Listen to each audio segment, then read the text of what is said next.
10 अप्रैल को शपथ लेंगे बिहार में नए मुख्यमंत्री। अब ये तो अलायंस का और पार्टी का फैसला है, इस पर हम क्या बोल सकते हैं। तो उनकी पार्टी ने फैसला लिया होगा।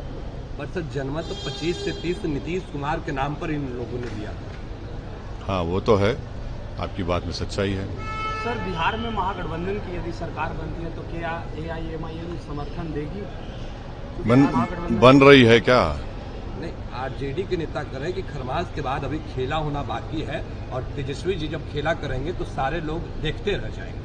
अब राज्यसभा में तो खेल हो गया, चुनाव में अगर होता है तो जब देखेंगे, अभी तो कैसे बोलेंगे।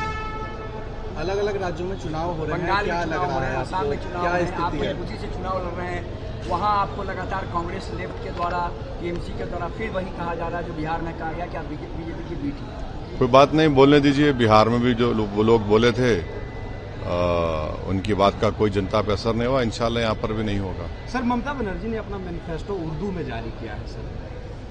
देखिए, उनका एक दोहरा चेहरा है। पिछले साल 5 लाख बैकवर्ड कास्ट के सर्टिफिकेट ने हाईकोर्ट ने कैंसिल कर दिया, उसमें करीब 3 लाख मुसलमान बैकवर्ड कास्ट के सर्टिफिकेट थे, उस पर बात ही नहीं हो रही है। 3 लाख अगर मुसलमानों के बैकवर्ड कास्ट के सर्टिफिकेट कैंसिल हो गए तो बात ही नहीं होती है उस पर। अब आप उर्दू में जारी कर रहे हैं। अब बताइए, 29% आबादी है मुसलमानों की, वहाँ सिर्फ 7% गवर्नमेंट एम्प्लॉयमेंट में है। सबसे ज्यादा स्कूल ड्रॉप आउट मुसलमानों का है। बच्चियों का लो लिटरेसी रेट है। अगर आप मालदा मुर्शिदाबाद चले जाएंगे, वहाँ तो बहुत ज्यादा गरीबी है वहाँ के मुसलमानों में बनिस्बत दूसरे इलाकों के। सर प्रधानमंत्री नरेंद्र मोदी ने कहा है कि हमारी सरकार है तो लोकसभा में और विधानसभा में 33% महिलाओं का आरक्षण को लेकर के सेशन भी बुलाया जा रहा है। नहीं, बिल ही हमारे हाथ में नहीं है। प्रधानमंत्री कैसा बोल रहे हैं? पार्लियामेंट तो चल रही है ना, उसको तो सैनिटाइज नहीं हुआ। प्रधानमंत्री कैसा बोल रहे हैं? ये तो गैर अखलाकी बात है। बिल हमारे हाथ में आ जाए, हम देखेंगे। बिल आ ही नहीं रहा है। और दूसरी बात यह कि अगर 29 के बाद बुलाते तो कौन सा आसमान गिरने वाला था? कॉन्स्टिट्यूशनल अमेंडमेंट है, उसमें आपको 2/3 की जरूरत पड़ेगी।